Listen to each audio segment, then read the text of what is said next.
오늘부터 대림절 시작하는 절기입니다. 여러분은 대림절하면 떠오르는 말씀이 있으십니까? 아마도 우리가 마태복음 1장 23절의 말씀이 가장 먼저 떠오를 것 같습니다. 마태복음 1장 23절에 처녀가 잉태하여 아들을 낳을 것이다 라고 말씀하시면서 PPT 좀 넘겨주실래요? 말씀하시면서 임마누엘이라는 말씀을 하십니다. 임마누엘, 이것을 번역하면 하나님이 우리와 함께 계시다 라는 뜻이라는 것을 말씀해 주십니다. 그러면서 이 대림절 절기를 우리가 어떻게 보내야 될지 이 말씀을 통해서 생각해 볼 수가 있을 것 같습니다. 하나님이 우리와 함께 계시는 삶, 하나님이 우리와 함께 계신다는 것을 믿는 삶은 어떤 삶인지 이 말씀을 한번 생각해 보셨으면 하고 오늘 말씀을 준비했는데요. 가장 이와 적합한 인물이 누구일까 생각해 보니까 요셉을 떠올릴 수가 있습니다. 요셉을 읽으면서 오늘 본문에서도 하나님이 그와 함께 하셨다라는 말씀이 반복되어 나타납니다. 하나님이 누구누구와 함께 하신다라는 말씀이 생각처럼 그렇게 많이 성경에 등장하진 않습니다. 그런데 요셉을 읽으면, 요셉 단락을 보면 요셉과 함께 하시는 하나님을 보게 됩니다. 여러분이 생각하시는 요셉이 하나님과 함께 하셨다라고 생각했을 때 여러분의 머릿속에 무엇이 제일 먼저 떠오르십니까? 아마도 요셉은 형통하였더라, 이게 만약 여러분의 머릿속에 가장 먼저 떠오를 것입니다. 왜냐하면 우리가 기억하는 요셉은 아마도 이런 모습이었을 겁니다. 자, 요셉은 애굽에 내려가서 어떤 사람이 되었냐면 많은 사람들을 주물락펴락할 수 있는 총리 자리에 오르게 됩니다. 그래서 이미지 사진, 총리에 오르는 저 모습, 삐까번쩍 성공한 그런 모습을 여러분들도 꿈꾸지 않습니까? 그래서 우리가 생각할 때 하나님이 함께 하시면 일이 잘 될 거야, 복을 받을 거야, 이쪽 방면으로만 생각할 수가 있습니다. 그러면 우리의 삶과 비교해서 우리가 시험에 들 수 있는 상황도 참으로 많이 있습니다. 저렇게 잘 돼야 되는데 저것이 형통이지? 우리의 삶은 그렇지 않고 어렵고 힘든 그런 삶. 그렇다면 그러면 우리는 하나님이 함께 하시는 삶이 아닌가라는 질문을 스스로에게 해보게 됩니다. 그런데 오늘 우리가 요셉의 삶을 보았을 때 이 형통이라는 말이 우리가 생각하는 그 형통과 같은 건가? 그것이 맞는 건가? 라는 생각과 함께 제가 오늘은 히브리어 단어 딱 하나를 말씀드리려고 합니다. 오늘 우리가 1절의 말씀에 보면 이 사람이 지금 애굽 사람에 팔려가는 상황입니다.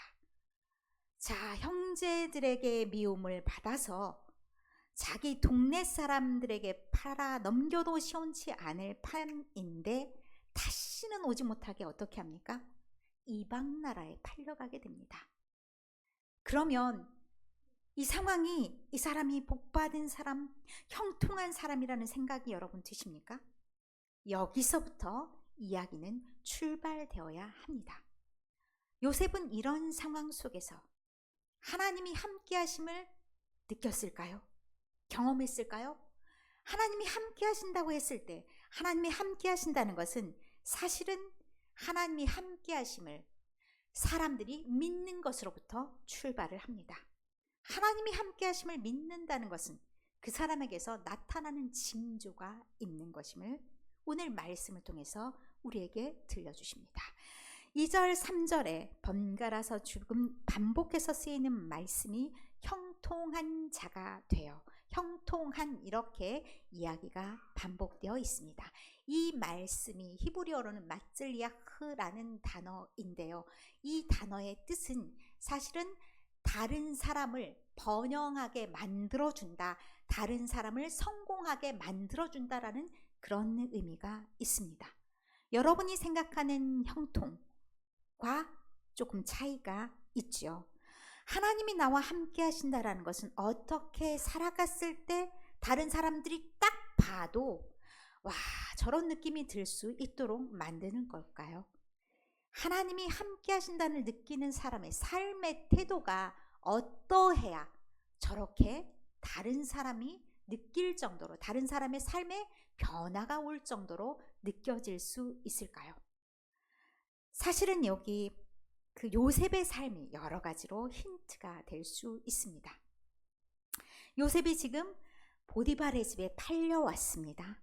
그런데 보디발이 그 가정에서 행하는 일들을 볼 때 그는 어떻게 이 하나님이 함께 하심을 경험하며 살았는지를 우리에게 보여주면서 우리 또한 이 상황에서 어떻게 우리의 현재의 상황을 살아야 되는지도 말씀해 주십니다. 4절의 말씀에 요셉이 그의 주인에게 은혜를 입어 섬김에 그가 요셉을 가정 총무로 삼고 자기의 소유를 다 그의 손에 위탁하니, 저는 이 말씀이 굉장히 많은 힌트가 된다고 생각합니다. 처음 보는 사람에게 일을 맡길 수 있습니까? 맡길 수 없습니다. 그 사람이 일을 하는 모습을 보고서 그 사람을 판단하는 겁니다. 그러면 요셉이 어떻게 행했길래 이 가정 총무, 나중에 요셉이 그의 부인에게, 그 보디발의 부인에게 하는 말을 통해서 당신 외에 나에게 모든 것을 다 맡겼다라는 말을 합니다. 그렇다면 전적으로 신뢰하는 사람이 아니면 이 정도로 맡길 수가 없습니다. 그러면 요셉이 어떻게 살았는지를 알게 됩니다. 요셉이 어떻게 살 수 있었냐면 사실은 기가 막힌 상황이 된 거잖아요. 자기가 나름 잘 나가고 화려한 채색 옷을 입고 살 만큼 여유 있게 살고 사랑받고 살았는데 미움을 받아서 애굽까지 내려오면서 그 마음속에 분노와 원한이 있을 수도 있습니다. 그래서 자기가 내가 이럴 사람이 아닌데, 내가 지금 이러고 있을 사람이 아닌데 라고 생각하면서 그 상황을 분노와 절규와 탄식으로만 산다면, 모든 사람이 그것을 느낄 정도로 그게 보여질 정도로 산다면 그는 어떤 결과가 나왔을까요? 아마 다른 사람들의 눈에서 그를 신임할 수 있는 사람이 안 됐을 수 있습니다. 왜냐하면 불만이 많아서 얼굴 딱 봐도 짜증이 막 넘쳐 흐르고 너무 상심해서 어깨에는 축 처지고, 자기 일을 열심히 했겠습니까? 열심히 하지 못합니다. 왜? 이 일은 내 일이 아니야. 내가 이런 일 할 사람이 아니야. 어떻게 나한테 이런 일을 시켜? 이런 마음이 있을 겁니다. 분노가 가득 차죠. 그런 사람을 주인이 딱 봤을 때 내가 너에게 모든 일을 맡기겠어 말하지 않습니다. 그런데 이 사람이 어떻게 했길래 그 주인이 모든 것들을 다 맡길 수 있었겠습니까? 오늘 나의 상황, 오늘 나의 어려움, 이 모든 것 또한 지나갈 수 있다라고 생각하는 마음이 있었을 겁니다. 왜냐하면 그에게는 하나님이 나와 함께 하신다는 그 믿음이 있었다는 얘기입니다. 하나님이 함께 하시지 않는다면 막 살아도 되죠. 그리고 미래가 없습니다. 그런데 하나님이 나한테 꿈을 보여주시고 비전을 보여주셨습니다. 그런데 그 하나님이 내가 지금 어려운 상황에 설사 처했다 할지라도 나와 함께 하시지 않는 그런 하나님은 아니시라는 겁니다. 그러면 지금 이 상황에서 하나님이 나와 함께 하신다면 그 하나님께서 예전에 나에게 보여주셨던 그 사랑과 그 은혜가 없겠습니까? 오늘도 나와 함께 하신 그 하나님으로 인해서 내 상황이 바뀔 수 있고 그 꿈이 이루어질 수 있다는 소망이 있을 수 있는 겁니다. 그렇기 때문에 그 하나님을 믿는다는 것은 내가 막 살면 안 되는, 그 꿈을 향해서 나아가는 오늘을 만들어내야 되는 그런 소명이 나에게 있는 겁니다. 그렇기 때문에 5절의 말씀에 보면 그로 인해서 어떤 일들이 생겼는지를 말씀합니다. 요셉에게 일어난 일이기도 한데 요셉을 통해서 일어난 일이 애굽 사람의 집에 복을 내리셨다라고 말합니다. 애굽 사람의 집에 복을 내리셨는데 여호와의 복이 그의 집과 밭에 있는 모든 소유에 미쳤다라고 말씀합니다. 애굽 사람은 무엇을 보게 되냐? 그로 인해서 요셉에게 함께 하시는 하나님을 경험하게 되는 겁니다. 요셉이 있었을 때와 없었을 때가 확연한 차이가 있다는 겁니다. 요셉이 없었을 때 그냥 그렇게 살았던 그 집에 요셉이 옴으로 해서 살림이 윤택이 나고 반짝반짝해집니다. 그러면서 요셉이 누구랑 함께 하는지가 보이는 겁니다. 그래서 그 주인의 눈에도 하나님이 함께 하심을 볼 수 있었다라고 말합니다. 그러면서 그 복을 자기가 누리는 것을 알게 됩니다. 요셉의 복이 누구에게 가는 겁니까? 요셉이 혼자 그것을 독식하지 않습니다. 요셉의 복은 다른 사람에게 영향을 주는 건데, 다른 사람을 복되게 하고 번성하게 하는 영향을 주는 겁니다. 요셉이 어떻게 살아가느냐에 따라서 다른 사람에게 긍정적인 영향을 준다는 것, 이것은 우리에게도 오늘 하시는 말씀이 있는 겁니다. 하나님께서 함께 하신다는 삶, 하나님께서 우리와 함께 하심을 믿는다는 사람들의 삶이 어떠해야 되는지를 보여주는 겁니다. 오늘을 긍정하는 겁니다. 오늘의 삶을 통해서 하나님께서 내게 주신 은혜가 있음을 믿고 나아가는 겁니다. 그러면 나의 삶은 그냥 나는 최선을 다해서 살 뿐인데, 그 삶이 나의 미래를 만들 뿐만 아니라 내 주변의 삶들도 윤택하게 만든다는 얘기를 하고 있는 겁니다. 그래서 이 사람들만 복을 받았냐? 아닙니다. 이후에 나타나는 일들을 보면 이 보디발의 집뿐만 아니라 나중에 모함을 받은 일이 있습니다. 자기 그 보디발의 부인이 엉뚱하게 거짓말을 해서 감옥에 갇히는 사건이 있죠. 요셉의 입장에선 그 상황도 기가 막히고 너무나 힘든 상황입니다. 절망할 수 있죠. 내가 한 번은 참아도 두 번은 못 참겠어? 라고 말할 수 있습니다. 해도 일이 풀리지가 않고 어려운 일로 애워싸는 것 같은 그런 상황이 됩니다. 그런데 그때 그곳에서도 어떤 일이 일어나냐? 그는 포기하지 않습니다. 그래서 거기에서 만난 두 종류의 사람이 있었죠. 고위 간부들을, 두 간부들을 만나게 됩니다. 자, 포도주를 맡은 간부, 떡을 맡은 간부, 두 관리를 만나게 됩니다. 그 관리들의 꿈을 해몽하면서, 꿈을 해몽해줬으면 일이 풀릴 것 같죠. 한 사람이 복직이 됐으면, 포도주를 맡은 관리가 복직이 됐으면 요셉의 삶도 풀려야 되죠. 기다립니다. 그런데 그 기다림의 시간이 쉽지 않습니다. 갔으면 내가 잘못해서 여기 온 게 아니니 나를 바로에게 말해줘서 이 감옥에서 좀 떠나게 해달라고 말했는데 잊어버렸어요. 까맣게 잊어버리고 그 기간이 2년이나 지나게 됩니다. 그 기간 동안 절망하고 포기하고 그렇지 않았습니다. 그래서 그곳에도 간수장의 은혜를 입고, 그리고 그곳에도 또 2년을 기다린 보람이 생기게 됩니다. 때때로 우리가 한계를 지어놓은 그 시간에 무슨 일이 일어나지 않을 때도 있습니다. 나와 함께 하시는 주님을 느끼지 못하는 순간들도 있습니다. 하나님 함께 하시면 이런 일이 일어날 수가 없는데, 이런 생각이 드는 순간도 있습니다. 그런데 그 시간을 지나서 하나님의 역사하심을 경험하게 됩니다. 그 기억을 잊었다 생각했던 그 사람에게 연락이 옵니다. 그리고 그곳에서 나오게 됩니다. 그리고 이제 그는 우리가 알고 있는 형통의 이미지, 총리가 되어 나타납니다. 그 총리가 돼서 누구를 만납니까? 철천지 원수들을 만납니다. 여러분 같으면 그 원수들을 향해서 어떻게 하겠습니까? 절호의 찬스를 맞이하게 됩니다. 원수를 갚아도 시원치 않을, 흔히 말하는 갈아 마셔도 시원치 않을 그런 상황에 그들을 맞닥뜨립니다. 곡식을 안 줘도 상관없습니다. 그들이 오면 안면몰수해도 상관이 없습니다. 그러니 그들의 형들이 나중에 내가 바로 요셉이다라고 할 때 발발발 떱니다. 그런데 그들에게 말합니다.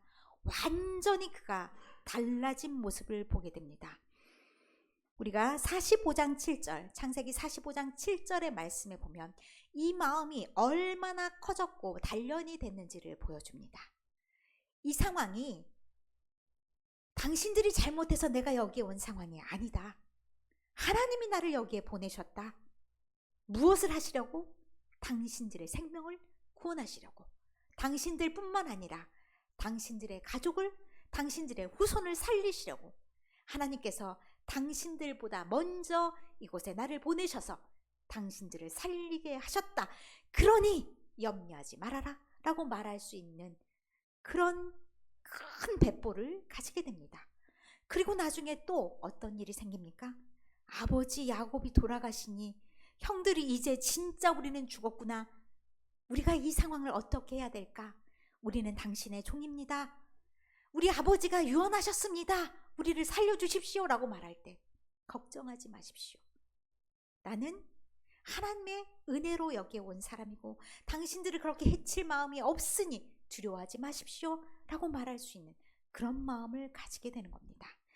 오늘 요셉을 통해서 우리가 생각해 볼 때 어려운 상황들, 힘든 상황들, 끝나지 않는 그런 고난의 상황들이 우리에게도 있습니다. 그런데 그 상황을 우리가 하나님과 함께 하신다고 믿는 순간 우리의 삶은 달라진다는 것을 오늘 말씀을 통해서 우리에게 들려주십니다. 그런 우리의 믿음으로 인해서 어떤 역사가 일어나냐? 우리가 다른 사람들을 살리는 그런 역할들을 해낸다는 말씀입니다. 마찔리아라는 단어, 이 단어를 기억하시면서 형통하게 하는 사람이라는 것은 내가 하나님과 함께하는 것을 믿는 사람에 의해서 만들어진 거고, 내가 있음으로 인해서 다른 사람들이 살아나고 살만해지고 성공하게 되고, 이것을 말하는 것이다. 나만 잘 사는 것, 이것은 절대로 하나님이 원하는 그런 삶이 아니다는 것을 생각하시면서 여러분의 삶이 어떤 삶이라 할지라도 포기하지 않으시고 하나님이 함께 하신 믿음으로 나아가시기를 간절히 축원합니다. 마지막으로 제가 찬양 한 곡이 딱 생각이 나더라고요. 왜 나만 겪는 고난이냐고 불평하지 마세요 라는 찬양을 잘 아시죠? 갑자기 이 말씀이, 이 찬양이 생각나는 거는 사실은 하나님과 함께하는 사람도 고난이 있을 수 있고 고난 상황 속에서 여러 가지 불평과 한탄이 나올 수가 있습니다. 그러나 우리가 하나님이 우리와 함께 하신다는 것을 강하게 믿고 나아간다면 그 상황은 바뀌게 됩니다. 그리고 우리의 믿음으로 인해서 우리의 주변의 모든 상황 또한 형통의 삶이 되는 것으로 믿습니다. 이 찬양을 함께 다 불렀으면 좋겠습니다. 찬양의 가사를 생각하시면서 우리도 그와 같이 고난의 상황이 있다 할지라도 주님의 손잡고 일어서는 여러분 모두가 되시기를 소망합니다.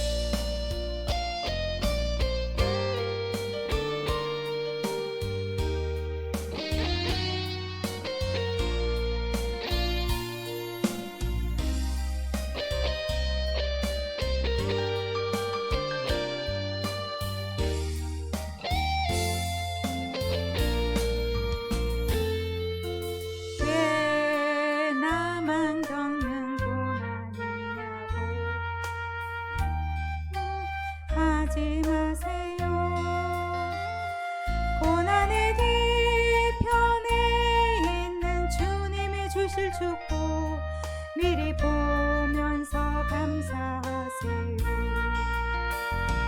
너무 견디기 힘든 지금 이 순간에도 주님이 일하고 계시잖아요. 남들은 지쳐 앉아 있을지라도 주님 일어서세요. 힘을 내세요. 힘을